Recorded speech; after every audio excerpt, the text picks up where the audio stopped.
نبی اکرم صلی اللہ علیہ وسلم نے فرمایا، حدیث پاک میں ہے، سنن ابن ماجہ کی حدیث پاک میں، آقا علیہ السلام نے 5 برائیوں کا ذکر فرمایا۔ فرمایا پہلی برائی کا ذکر فرمایا کہ جس قوم کے اندر بے حیائی ظاہر ہو جائے، فحاشی ظاہر ہو جائے، زنا عام ہو جائے، بے حیائی عام ہو جائے، حتیٰ کہ لوگ کسی کی برسر عام بے حیائی کریں، اس وقت اللہ تعالیٰ اس قوم کو کے اندر طاعون پھیلا دیتا ہے اور ایسی ایسی بیماریوں میں انہیں مبتلا کرتا ہے کہ ان کے لوگوں کی سمجھ میں ہی نہیں آتا۔ پہلے لوگوں کی سمجھ میں بھی وہ بیماریاں نہیں تھی، اور آج ہم دیکھ سکتے ہیں بے حیائی کس طرح عام ہے، حتیٰ کہ آپ کسی اخبار کو اٹھا کر ایک پرہیزگار بندہ اخبار نہیں پڑھ سکتا ہے اگر اس کے اندر حیا ہے۔ پرہیزگار بندہ ٹیلی ویژن پہ خبریں نہیں سن سکتا ہے اگر اس کے اندر ذرا برابر حیا ہے۔ آقا علیہ السلام نے فرمایا پھر اللہ بھی ایسی بیماریاں پھیلاتا ہے کہ پہلے لوگوں کی وہ سمجھ میں بھی نہیں تھی۔ آج آپ دیکھ لیتے ہیں ایسی ایسی بیماریاں ہمارے بڑے لوگوں کی ذہن میں بھی نہیں تھی کہ ایسی بیماری بھی ہوتی ہے، ایسی بیماریاں بھی ہوتی ہیں۔ اور دوسرا فرمایا کہ جب کسی قوم کے اندر ناپ تول میں کمی کی جاتی ہے تو اس وقت اللہ تعالیٰ ان پر قحط مسلط کرتا ہے اور انہیں بھوک کی سزا دیتا ہے اور ظالم حکمران ان کے اوپر مسلط کر دیتا ہے۔ یہ سزا ملتی ہے ناپ تول میں ڈنڈی مارنے والوں کو۔ جب پوری قوم ہی اس عمل میں مبتلا ہو جائے، اور یاد رکھیں کہ ناپ تول میں کمی کا مطلب صرف یہ نہیں ہے کہ تولنے کے وقت کم کرنا یا ناپنے کے وقت کم کرنا۔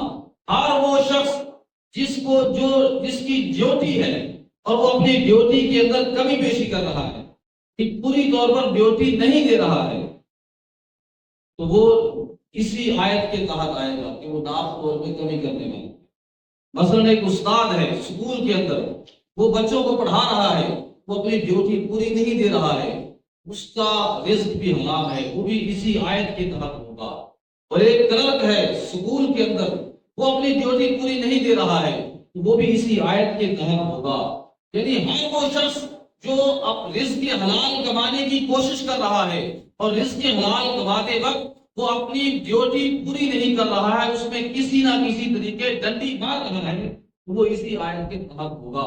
تو آج ہم اپنے معاشرے کو دیکھ لیں، جس کا بس چلتا ہے وہ ضرور ہیرا پھیری کرنے کی کوشش کرتا ہے۔ ایک چھوٹے سے چھوٹے ملازم سے لے کر بڑے سے بڑے ملازم کو دیکھ لیں، وہ رشوت کے ایسے عادی ہو چکے ہیں کہ گویا ان کا نشہ بچ چکا ہے۔ تو پھر اس کا نتیجے کے طور پہ عذاب کیا ہوگا؟ فرمایا کہ ایک تو قحط مسلط ہو جائے گی، اور دوسرا افلاس یعنی بھوک اللہ ان کے اوپر مسلط کر دے گا۔ ہر بندہ کہے گا غربت کے مارے پھر رہے ہیں، غربت کے مارے پھر رہے ہیں۔ اور تیسرا ان کے اوپر ظالم حکمران مسلط کر۔ تو آج دیکھ لیں یہ چیزیں ہم ہر دوسرا تیسرا بندہ کہہ رہے ہیں۔ اور تیسری آقا علیہ السلام نے فرمایا کہ جب لوگ اپنے مال میں سے زکوٰۃ نہیں دیتے تو اللہ تعالیٰ ان پر آسمان سے بارش نہیں برساتا، وہ بارش سے محروم ہو جاتے ہیں۔ اگر بارش آتی بھی ہے تو صرف جانوروں کی وجہ سے آتی ہے، حیوانات کی وجہ سے آتی ہے۔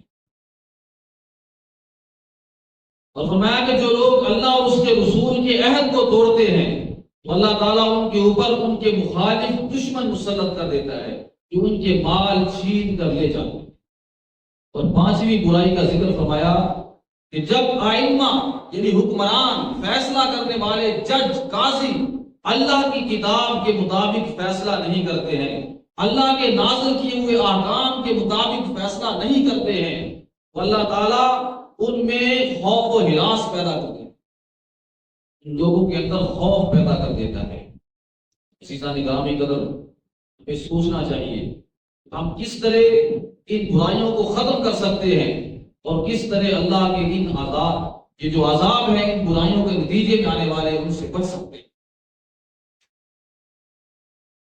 اور یہ اس وقت ہی ہو سکتا ہے کہ جب ہر بندے کے اندر قیامت کا یقین پیدا ہو، آخرت کا یقین پیدا ہو جائے، ہر بندے کے اندر یہ یقین پیدا ہو جائے کہ اس نے اپنے اللہ کے حضور ضرور پیش ہونا ہے، اور اللہ کے حضور پیش ہو کر قیامت کے دن اپنے ہر عمل کا حساب دینا ہے۔